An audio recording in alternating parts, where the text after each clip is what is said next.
If you can show people that you are not just like them, you are one of them, you get significantly more willingness to say yes. Dr. Robert Cialdini is one of the world's leading experts on influence and the author of two of my all-time favorite books, Influence, The Psychology of Persuasion, and his follow-up, Pre-suasion. His work has changed the way that leaders and salespeople and marketers and just everyday people understand why we say yes. But this conversation isn't about tricks or tactics or playing mind games. It's about trust. It's about how people really make decisions, how leaders move people without manipulating them. The process of persuasion is another route to get people to say yes by simply informing them into assent. And what happens when technology starts pulling us farther apart instead of bringing us closer together? Because at the end of the day, influence isn't just about getting someone to say yes. It's about who we become while trying.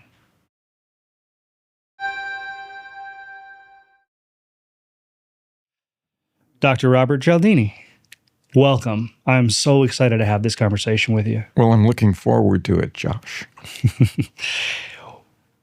Why do people say yes, even when they think, or even when they might not want to say yes? Well, that's a fascinating question.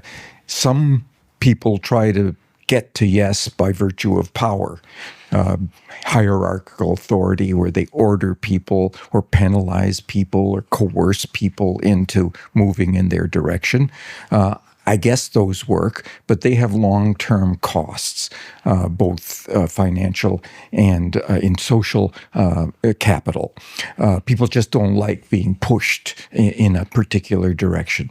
But for me, the process of persuasion is another route to get people to say yes by simply informing them into assent, giving them the evidence of what we're recommending or proposing will produce better outcomes for them.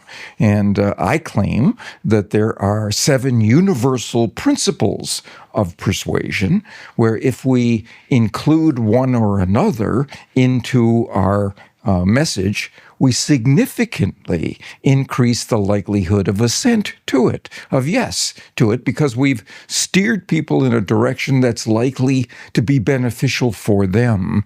When I look back into the history of people who've talked about persuasion, Benjamin Franklin said something I thought was very important. He said, should you wish to persuade, speak not to logical argument, speak to self-interest of your audience. Right? So these principles that I say, if you include into your message, you increase the likelihood of yes, all work to increase the outcomes of the people that you're dealing with. So I want to get into the 7 principles, but before I do, I have a question about speaking to somebody's own self-interests. How do you do that? What did he mean by that when he said it? Well, he didn't restrict himself to financial self-interest. For example, if you show people how what you're recommending is consistent with their values, with their beliefs, with their preferences, well, if they move in that direction, that allows them to feel better about themselves, increases their outcomes intrapersonally, because they feel more aligned. So there's all kinds of ways to get to people's preferences. Reputation, for example, just show them that what you're suggesting is something that will enhance their reputation, enhance their likely success, because authorities seem to be saying that this is the best way for them to go. Each of those principles will move people in a positive direction because you've enlightened them about the likelihood, Never the certainty. We're talking about human behavior. Sure. You don't find certainty there. But the likelihood of a greater impact and greater success if they follow that particular path. Okay. So can we move into, for those who don't know about your work, can we move into the principles and kind of what they are and a brief synopsis of why each one is important? Surely. The first one is one of the most primitive of all. I don't mean it in the derogatory sense of brutish or crude. I mean it in it's so elemental to who we are as a species, and that is the principle of reciprocation. In every human society, there is not a single culture that fails to train itself and its members from childhood in the rule for reciprocation that says, I am obligated to you if you have first given to me. I should pay back those I owe. So if you do me a favor, if you give me a gift, if you give me information that benefits me, by the rules, I am obligated to give back to you when you need something, when I can benefit you. So for example, a lovely study that was done in McDonald's, right, where, and these were McDonald's locations in Brazil and in Colombia, so not in the United States. It shows you the cross-cultural reach of these principles. Every family that came into the McDonald's locations typically got a balloon for the kids as they left, as a nice thank you for frequenting McDonald's, right? Well, our team, led by my colleague Stephen J. Martin, said, why don't we try reciprocation? Give them the balloon as they come in, not as they leave, so that they have received something from you. Spend went up 25%. 25%. And inside that 25% was a 20% increase in coffee. The kids weren't ordering the coffee. This was a gift to their to the parents. And I don't know if you have kids. I know you do a favor for my kids. You've done a favor for me, and I'm going to pay you back. Yeah. When I get the chance. It's the same balloon, costs the same amount, but what you give first is the key to to unlocking the rule of reciprocity. Go first. Give benefits, give advantages, give information. You know, in the household service trades, for example, I love it when somebody comes to my door on a service call and gives me a tip sheet of things that will benefit my home. Here are the things that you should most do to safeguard your home, or here are the 5 mistakes that people make when they're seeking to do some kind of a repair versus a replacement and so on. Not designed to help them, but designed to help me. If that tip sheet looks like it's oriented toward increasing the outcomes of the person who gave it to you, it's not a gift anymore. Right. It's a marketing strategy. But if it's just a tip sheet about how to better arrange and manage your home and repairs and replacements within it, people now feel obligated and grateful to you for that. But it has the potential to have the opposite effect if it feels like it's self-serving. That's exactly right. So that tip sheet should be, here's how to safeguard your home, right? Here's the thing you can best do to increase the resale value of your home. And here's a series of things you can do that isn't necessarily related to what you are doing as a company, as a provider, just for them, just information for them. if it looks like it's a marketing strategy, it's not a gift anymore. Yeah. And they don't feel obligated or grateful for it. And does it have to be tangible, or can it be intangible, like a compliment or something of that nature? Or is it most effective when you can hand somebody something? No, it can be information. Okay. It can even be, so, I mean, you can hand people something, but you could tell them something. It can even be something like the amount of effort you have put in to doing a job. A lot of times, let's say when I go to my automobile mechanic, I have a 67 Mustang that I drive. That's my car.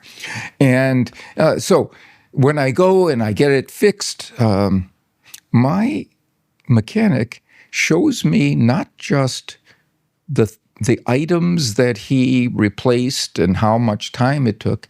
He details exactly every step that he took along the way. So I see how much effort he put in, and I want to give him something in return for that effort. So it can be, it doesn't have to be material at all. Okay. What's number 2?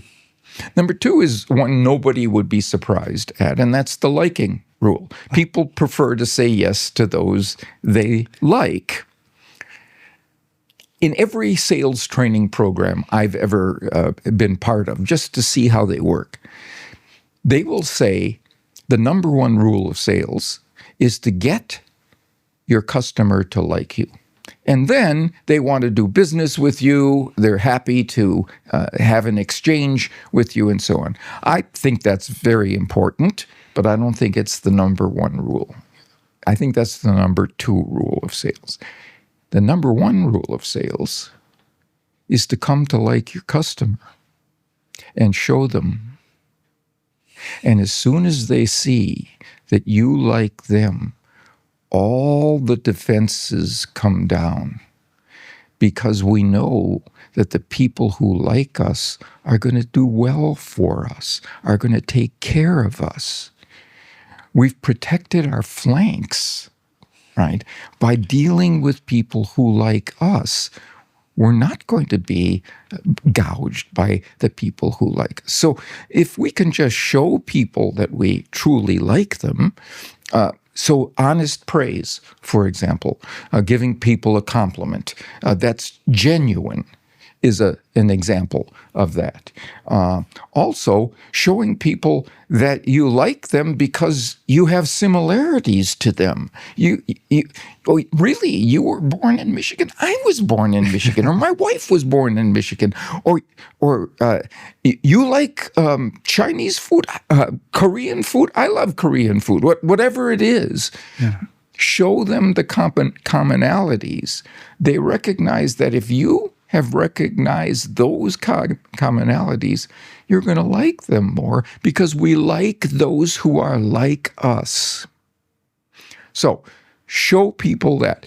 There was a wonderful study I saw online. I'm sure all of your viewers have websites. Mm-hmm.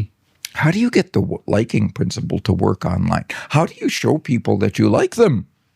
You haven't met them. You have no history with them. Yeah, this is a $1 million question right now. It turns out there was a study done of 6,700 online commercial sites where they looked at what things you could put in versus take out of your site that would increase conversions, right? From visitor to buyer. If you had a welcoming statement on the front page, the landing page of your website, welcome to our site, we're so glad that you decided to join us, you get significantly more conversions before they read a word of what you have to offer, because you've given them approval. You've welcomed them like you would to your home. Warmth. So there are various ways to let people know that you approve of them, you welcome them, you like them, and as a consequence, they will want to like you in return and do business with you. One thing I've always wondered about the liking principle, where does that stand against respect? Because I'm heavily influenced by people that I greatly respect. Is it in the same conversation as being liked? It's similar, but respect really has to do with the authority principle that says that people want to follow those individuals that they feel have expertise and credibility in a situation, who they respect in terms of their opinions and background, qualifications, and so on. Again, if you know that, it increases the likelihood of your success, your own success, if you follow that person's recommendations. Or if, as a marketing person, you show them the experts who've spoken in your direction, who have agreed that your idea or your service is a good one, right? Then that respect translates into greater compliance with your requests. So, for example,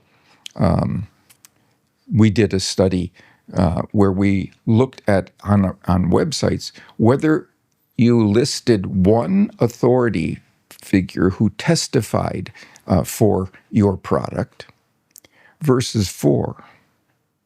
You got significantly more conversion if there were 4. And that goes against what advertising agencies will tell you. They say, take your best testimonial. Right? Don't do any others because they'll just dilute the power, the force of that best one. That's not what the data tell us. The data tell us that those subsequent testimonials don't dilute the best one. They validate it. They say, oh, okay, that means this wasn't just some cherry-picked example, some outsider, outlier example. No, this is something associated with consensus of authority. And the research is very clear. Consensus of authority wins the day every time over a singular authority person speaking in your behalf. So it validates the best testimonial in this example. It validates that even more just by having other people or other testimonials along with it. That's right. And where does that fall against social proof? Because that's one of the principles as well, right? Exactly. Consensus is very important in social proof too. But when people are uncertain, they don't look inside themselves for answers of what I should do in this situation, right? They look outside. And one place they look is to authorities, experts, qualified individuals. The other place they look is to peers.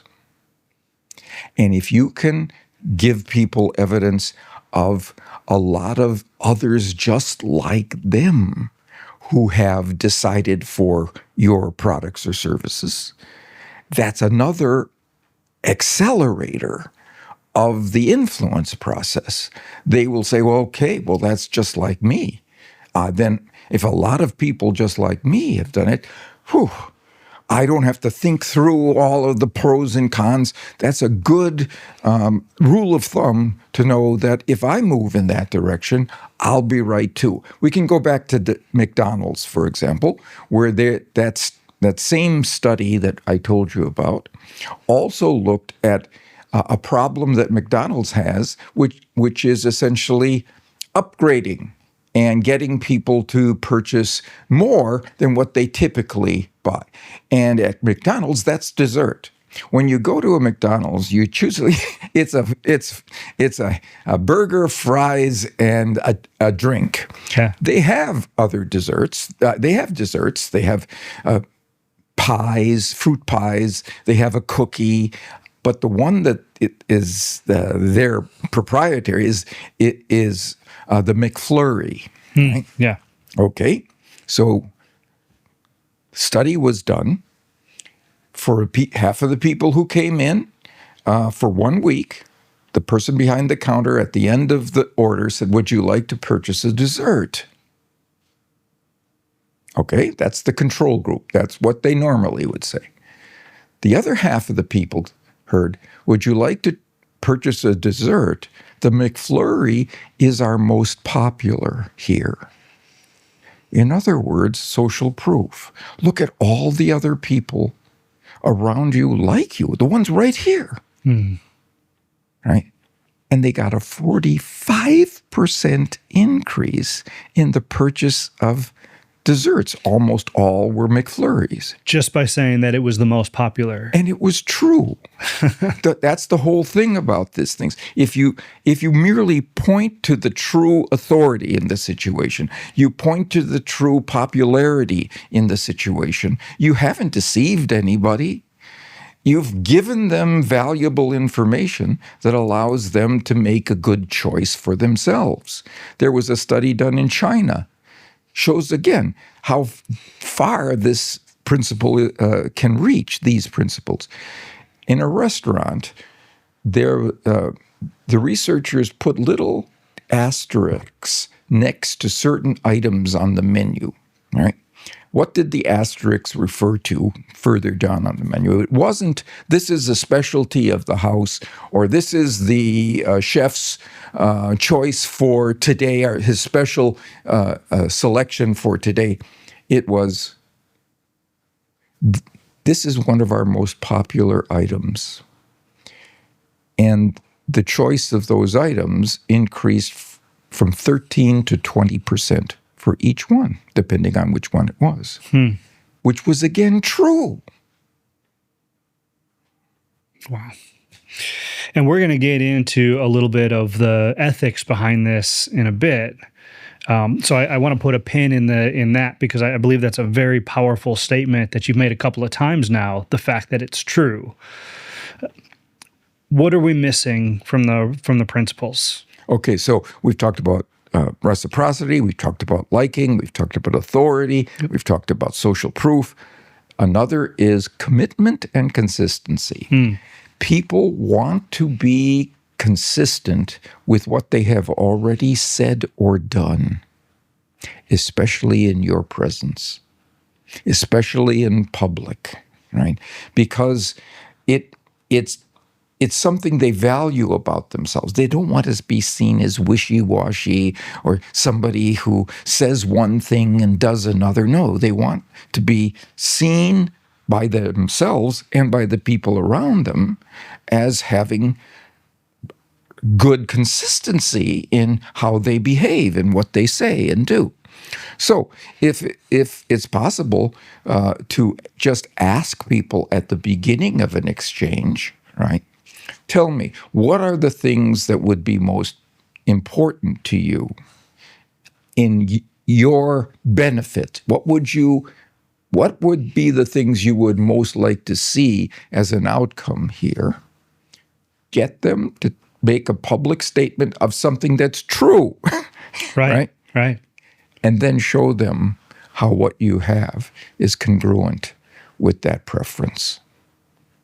So align what they say is true or what they believe is true with what you do. With what you or what you provide. Right. Or simply, ask them and have it. And if you've got something that's worthwhile, you are going to be able to align with the things that most people want in a situation, in an exchange of one sort or another.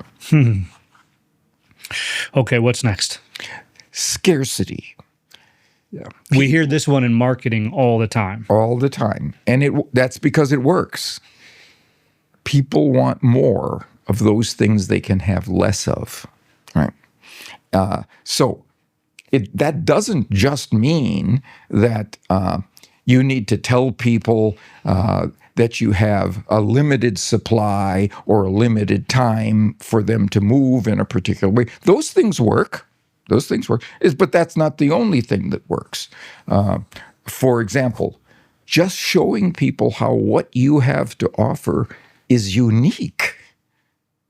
They can't get this anywhere else, or uncommon, or rare, or dwindling in availability, right? Honestly point to those things. They're going to listen to the next thing you have to say because they don't want to miss something that's scarce or rare or unique that they can't get from your rivals. Now, it may not be any one thing. In the modern world, commoditization of goods and services, it's tough to have any one thing that nobody else has.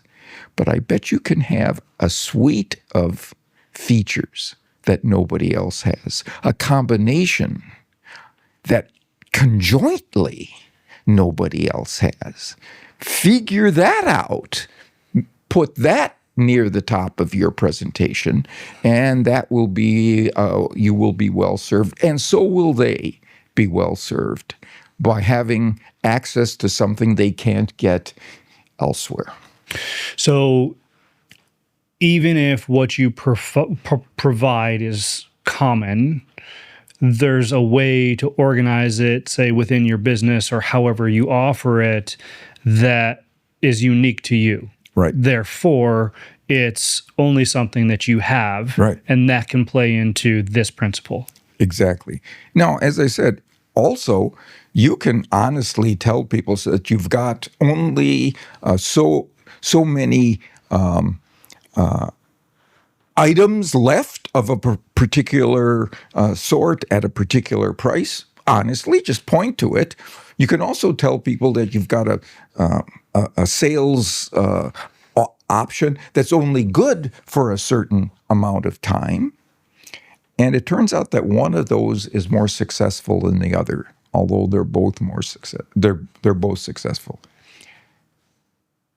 Scarcity of commodities, of items, works better because if other people go first and get them, you're out. So that spurs people to go in their direction. If you give people a week, they could wait as long as they need to, and they don't feel the same urgency. They don't feel the same spur. And a lot of times at the end of the week, they've forgotten about you. But you tell them, so there's a company called Booking.com that books hotel rooms around.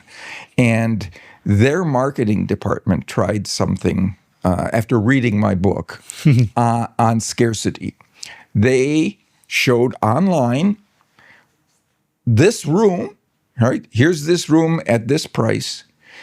And they honestly said, there are 6 other people looking at this room at this price, and there are only 4 rooms left at this price. That means, right?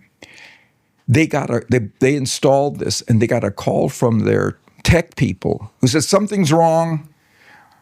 Our requests are exploding. They're going off and there must be a problem, a technological problem that we have to fix. And the marketing people said, no, we just changed this one thing about the scarcity or the dwindling availability of items, right? And that's what spurred all these choices. You can only get this. Now there are only so many.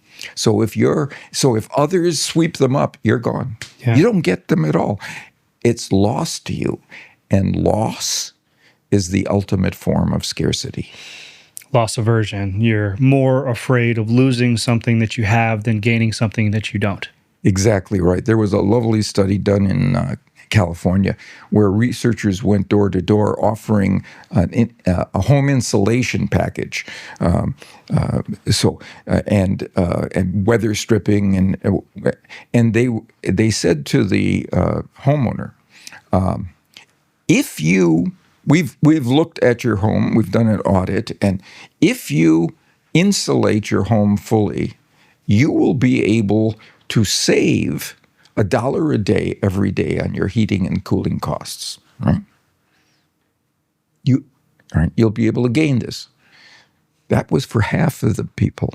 The other half were told, if you fail to insulate, you'll lose $1 a day every day. I don't know if you can feel the difference. I can feel the difference in that. It was absolutely true. It was the same dollar, and they got significantly more buy-in purchases with loss language as opposed to gain language. Now, I'm not saying that you shouldn't tell people what they will gain by going with you, but don't think that that's the only way you can move them. You can say, these benefits and advantages, I'd hate for you to lose them. Mm-hmm. Yeah. And you can do both, I would imagine. You can do both. Especially if you're in marketing or sales or whatever. These are both strategies that you can use. Just one is stronger than the other, but paired together, probably pretty effective. They're effective. Okay. There's one more principle that came in later that I'd love to learn more about. It's called I call it the unity principle. And it's the extent to which people say yes to those individuals they see as sharing either a personal or a group identity with them. Similarity of locale, similarity of religious denomination, of political parties, of shared goals and values. And if you can show people that you are one of them, this is the difference between just similarity in the liking principle and unity, that you are not just like them, you are one of them, you are of them. You get significantly more willingness to say yes. We say yes to those people that we feel a partnership with, that we belong together in a group with. So, for example, I love this study. I'm a university professor. It was a study done on a university campus where researchers had a young woman stand in front of a table for the United Way, asking for donations from the United Way. And she was dressed the way a college student would, about the same age as a college student. So about she had similarity going for her, and she was getting some donations from other students who walked by. But if she added one sentence before she asked for a donation, she significantly increased contributions. It was, I'm a student here too, like you. I'm one of you. And people say yes to those who are one of them. And it applies to all kinds of situations, even for sports fandom. You know, we see the look at what's happening in the World Cup now. Yeah. So people go berserk because their team that represents who they are in a nationality. It even works on me. A while ago. So I grew up in Wisconsin, where did I. Did you? I did. Yeah. Well, I don't know if you're a Green Bay Packer fan. I am not. I'm a Bears fan. You're a Bears fan. Yeah, so you and I, there's a story behind that. But it has to be a story, because most of us from Wisconsin are Green Bay Packers, and that includes me. And I saw a newspaper article a while ago that looked at which celebrities were most connected to the various NFL teams, right? And it turned out that Justin Timberlake and Lil Wayne, right, were both avid Green Bay Packer fans. And Josh, I immediately became more favorable about their music. They were one of us. They were one of us. Yeah. Okay. And here's where the persuasion and influence comes in. I wanted them to be more successful. I wanted those of me to be more successful in their music in this instance. Yeah. So you wanted better for them because you saw yourself in them. I saw myself in them. That's right. Unlike me, who's a Bears fan, you don't really see yourself. Yeah, you would. But where in Wisconsin did you grow up? I grew up in Milwaukee. Oh, okay. Yeah. I grew up in Kenosha. Oh, actually just got back last week from a trip out there. Yeah. First time in 10 years I've been back. And I was struck by how green it is the last time I was wild, there. Right? You spend enough time out here and you realize how green. We were in the heat wave out there, so it was like 95 degrees and 100% humidity. Yeah. I was ready to come back. Yeah, I know what you mean. I have a sister, brother-in-law who lived there, so I go and visit from time to time. Very cool. Yeah. I want to get into the ethics behind this, touch on that, because I want to move to our next topic. But I want to stop here real quick for a couple of reasons. Number one, I want to position this next part for the audience in a way that shows that influence is a responsibility, not a tactic. And this is very important. This is something that I got in so many words from your book, is that it is like Spider-Man, right? With great power comes great responsibility. Yeah.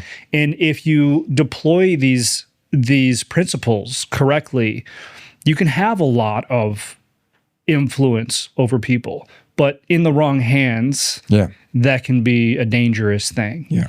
And so there is a set of ethics behind when, how, and what circumstances to use these in. Speaking on the ethics of influence and persuasion, what are the red flags? What are the warnings? What do you tell people to make sure that when they learn these principles that you're teaching, that they do it in a way that is good for themselves and for others? Yeah. So the warning for the average individual is that, how do you want to think about yourself as a person? What do you prefer in terms of how you see yourself? Does it require that you cheat in order to succeed? Yet you deceive in order to succeed? What does that say about you? First, more in terms of morality, but second, in terms of your competence. You can't win unless you cheat. No, you don't want to look in the mirror and see that person there.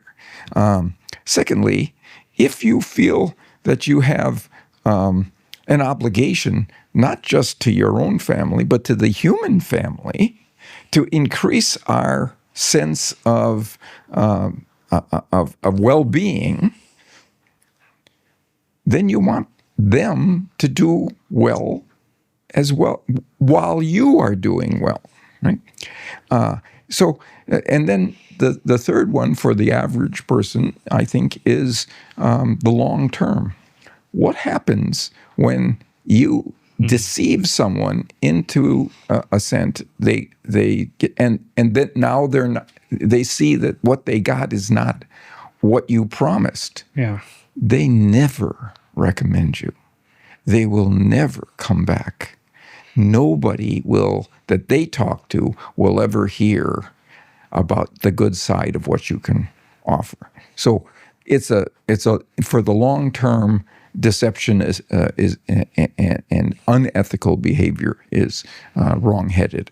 For organizations, there's another logic as well, and that is, if you have, and we studied this, my own team, if you have an organization with an unethical culture, right, where people are required to cheat or deceive or exaggerate to get business, to get others to say yes to you.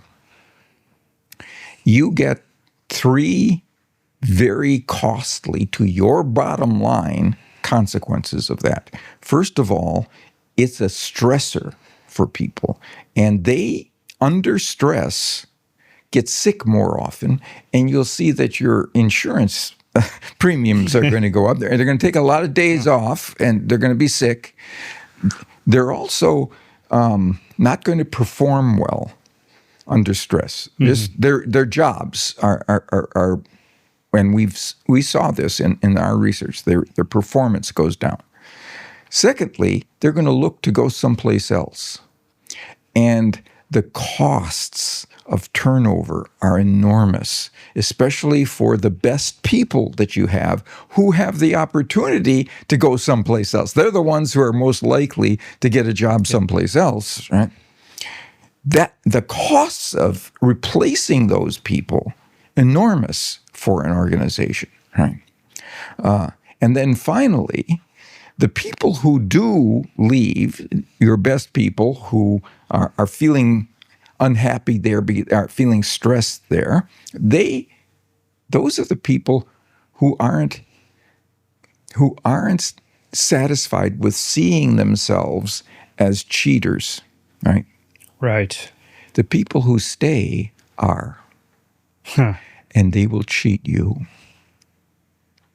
Think about it. You've selected for cheaters. You've pulled the viper under your coat. Yeah. And they're going to cheat on expense accounts. They're going to take computers from the storeroom. They're going to have under-the-table deals with vendors or suppliers or customers. So what we found is those 3 features of a dishonest organization come back and bite you in terms of the costs. Yeah. You attract what you tolerate. Good way of saying it. That's right. And you retain what you tolerate. Even better way of saying it. Yeah. And I want all of my business owners and entrepreneurs to hear this loud and clear, because a culture is a fickle thing. If you don't put intent behind building the culture the way that you want, you're at risk of the culture developing as a result of the people you bring in. That's right. So if you don't filter those people through a culture, those people will create it. Yeah. And then you're at risk to create something like this. The initial choices are top down. Yeah. But then the norms that get established, people look around. What are the people around me like me doing? That causes the infection process from the ground up. And what I'm gathering is influence works for good or for bad. Yeah. So reciprocity, authority, all of these principles can be used to influence in a very poor direction just as easily as a very good direction.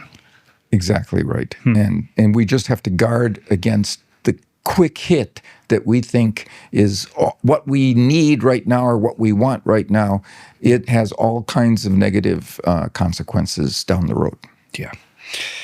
All right. So staying on the topic of business, and this is something that I've been curious about myself, and something that you wanted to bring to the table as well. I want to talk about the digital age that we're in. We've got automation, we've got AI, we've got social media, we've got websites and just electronics and screens in front of our faces.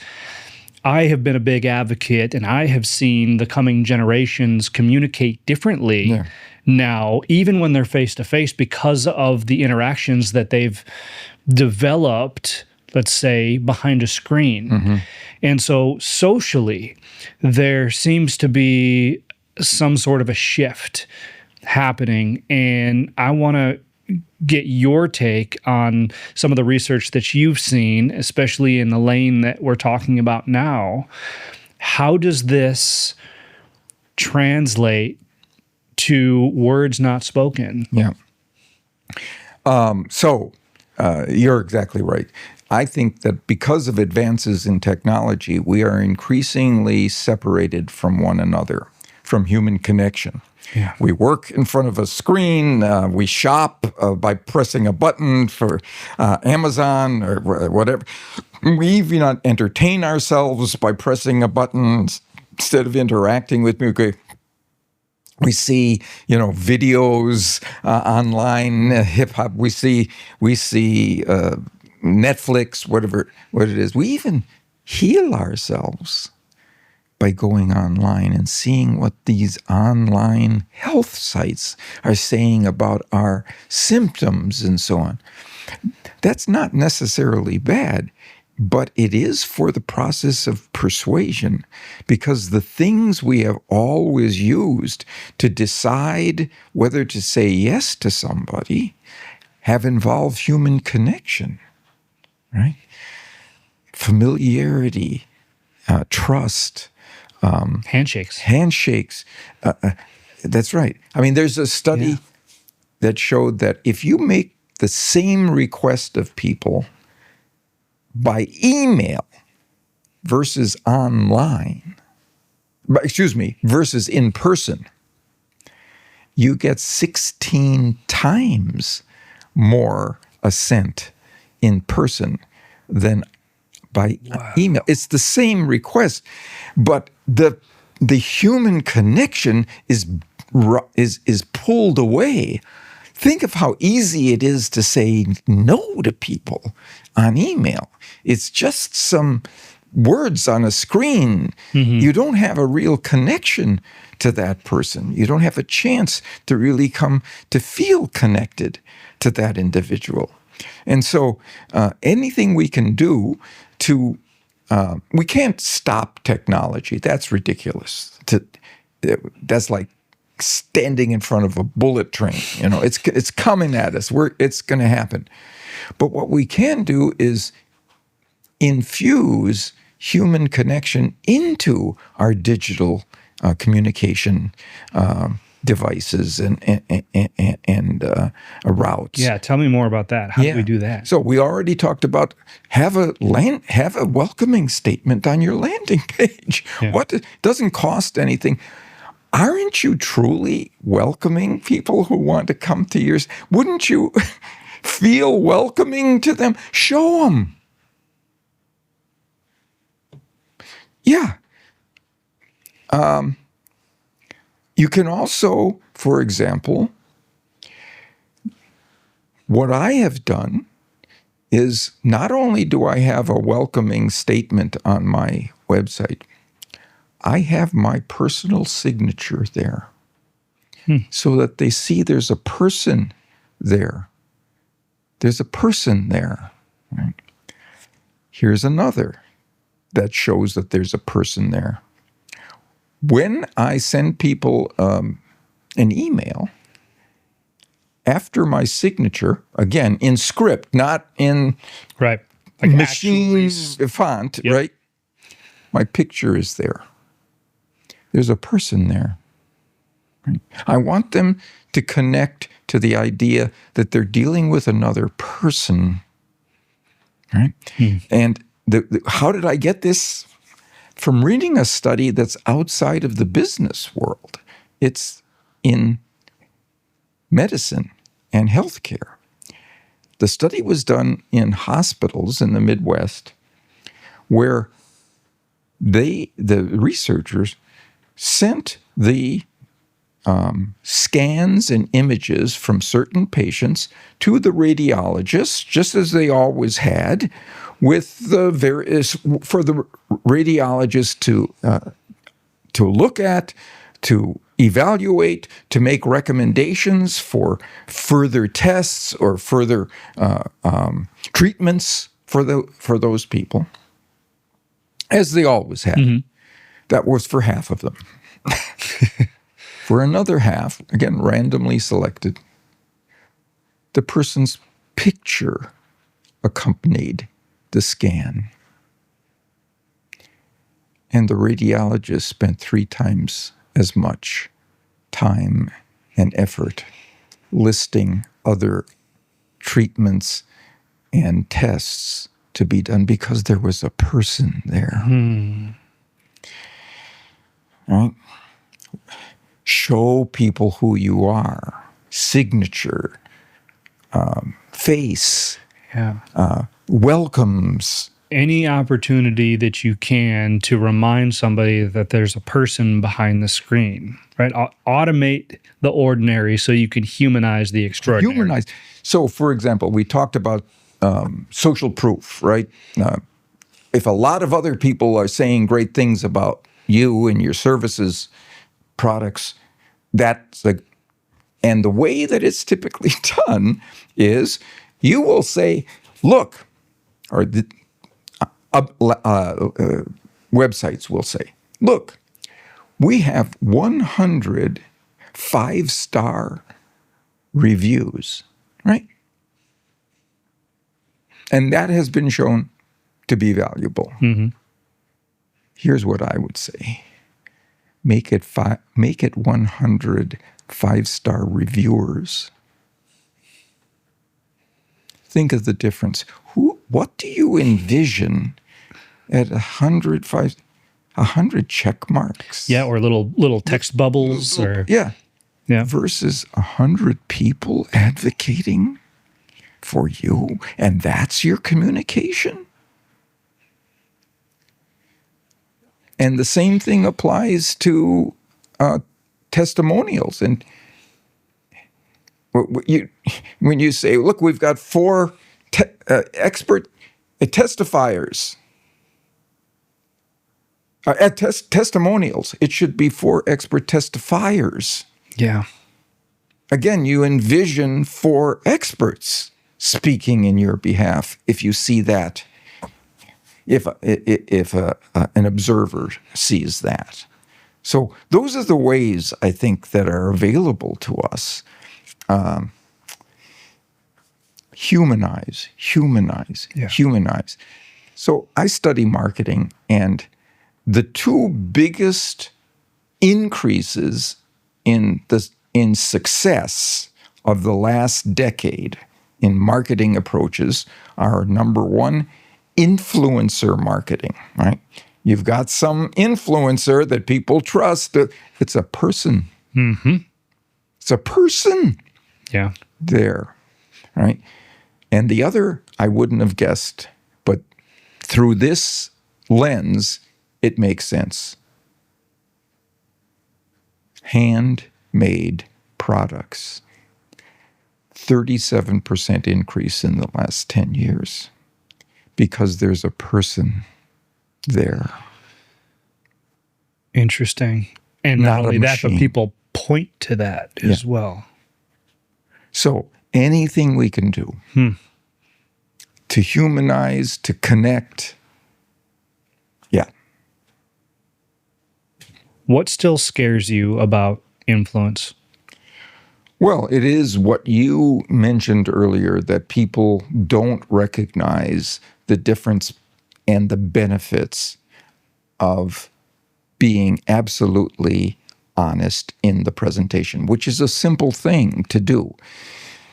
It strikes me as ethically acceptable, in fact, ethically commendable. If you have true, whatever the principle is, if you have true scarcity, point to it.